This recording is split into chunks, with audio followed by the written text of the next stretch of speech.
It's been a while since I've updated you on my wallet strategy, and today I have tons to share. There were some huge changes in my life which forced me to take a little bit of time away from building out my wallet to where I wanted it to be. However, that time off was a good thing. It let me think about what was going wrong in my wallet and figure out how I could actually make it better. And in today's video, I'll share with you some of the major updates I've made that actually have me feeling that my wallet is in the best place it's ever been. I'm gonna share some of these game-changing moves, and I hope there's a ton of value in here for you as well. Let's jump right in.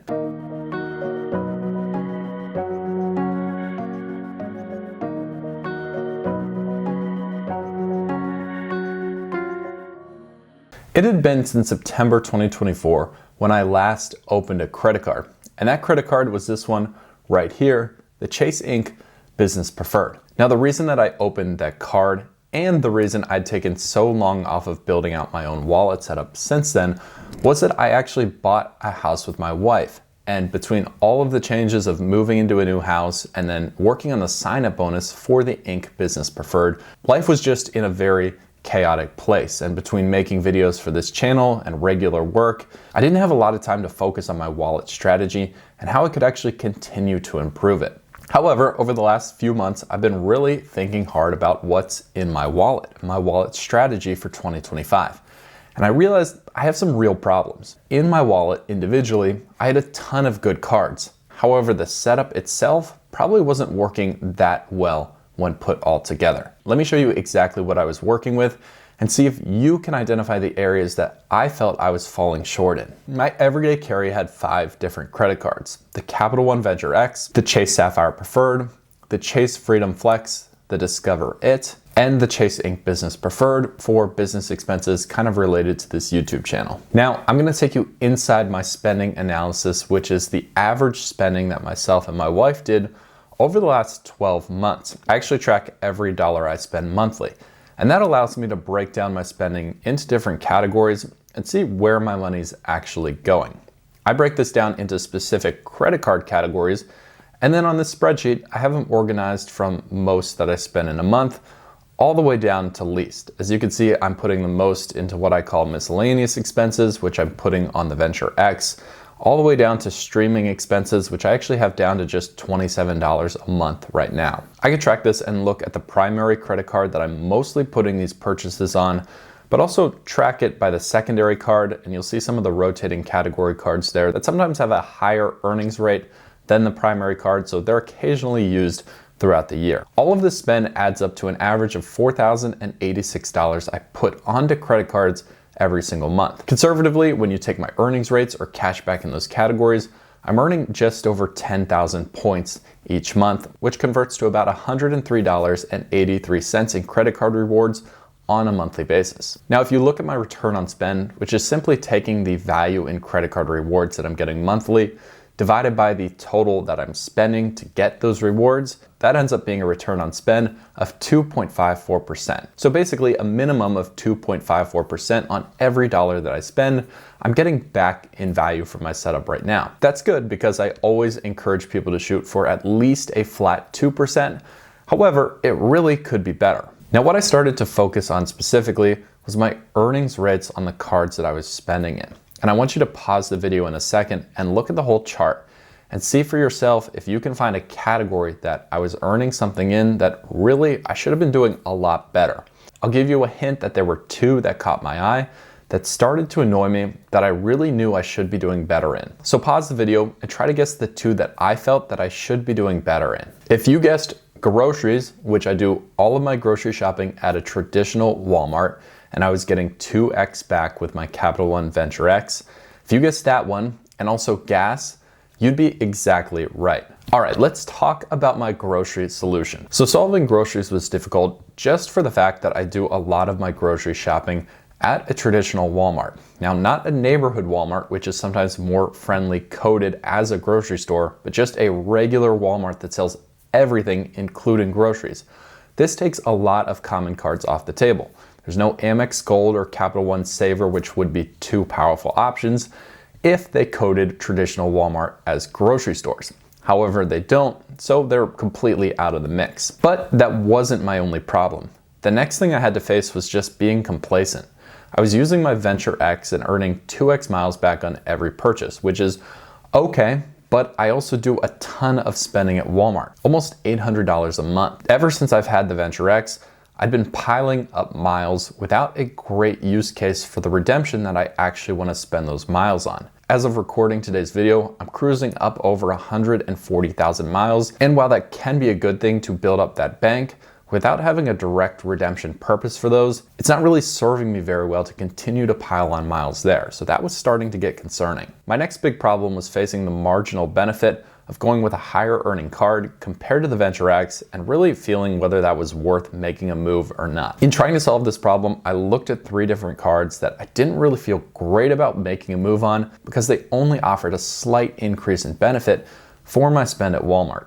The first was the Venmo credit card, which offers 3% cash back in your top spending category, and that just happened to categorize Walmart's as one of their acceptable categories. However, moving from 2x miles to 3% cash back, that just didn't cut it. The next card I looked at was the Robinhood Gold card, which could be an awesome 3% flat catch-all card.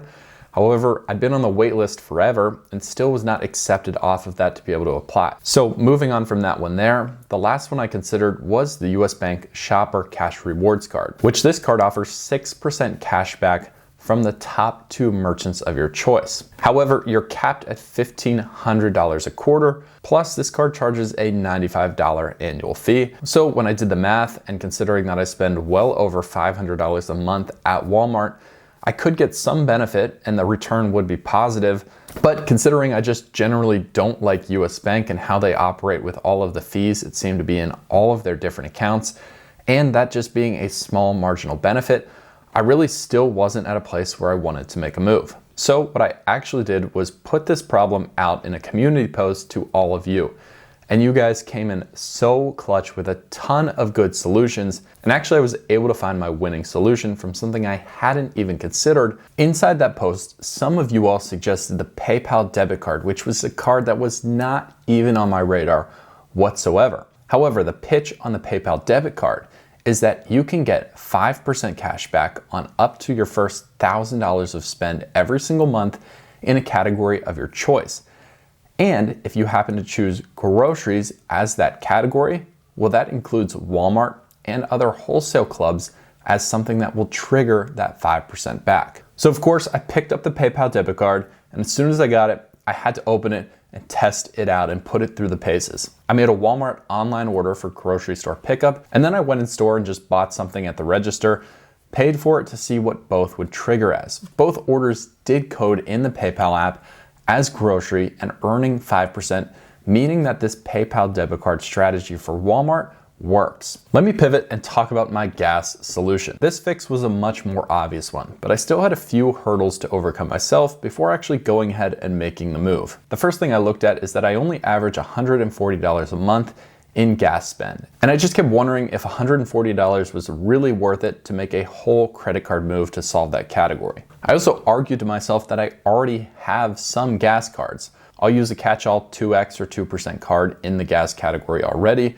And then usually for 6 months out of the year, the Discover It is gonna get me 5% cash back, and the Chase Freedom Flex will have a gas rotation show up in their eligible boosted categories, and I'll get 5x Chase Ultimate Rewards points back for 3 months on that card. So I kept thinking, is the effort even worth it? However, I decided that it was. First of all, on my rotating category cards, when you're spending with multiple people, my wife and I'd find ourselves having to go through the mental effort of constantly trying to remember what the right rotating category card was, or potentially even using the wrong card and missing out on some benefit that month.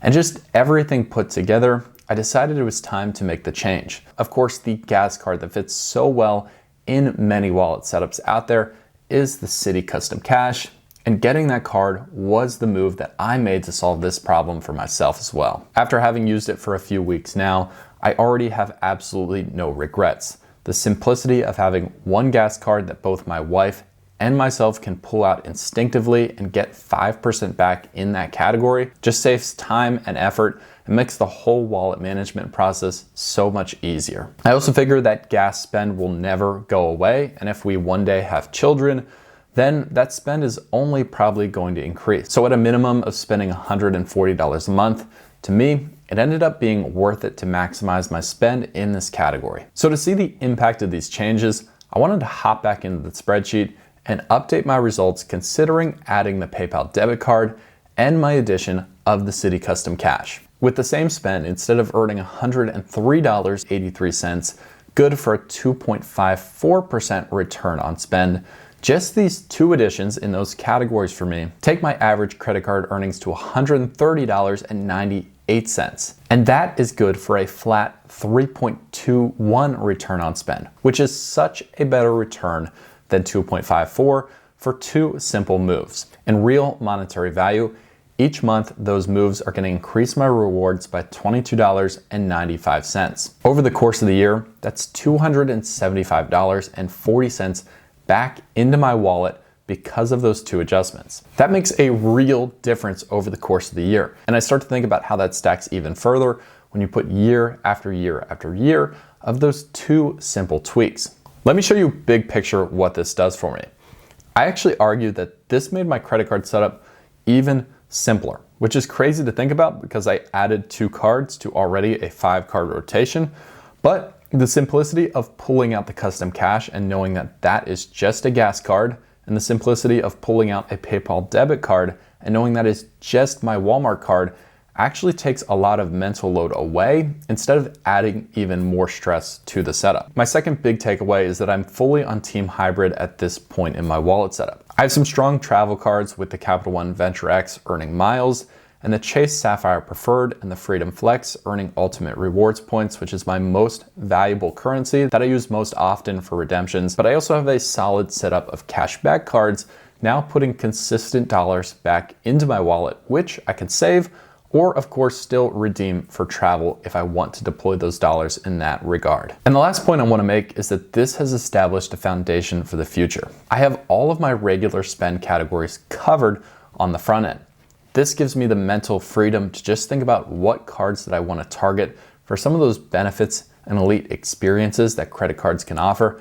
And I don't have to worry about if I'm getting the right categories on them or trying to mash them into a wallet that's just not set up for success at the beginning. I can try to target the all-time high welcome offers on some of the coolest cards out there and just know that I have a strong base setup to go forward with and look at some of those other cards. I'm really interested to hear what you guys think about these recent changes. I appreciate you watching this video, and as always, I look forward to seeing you in the next one.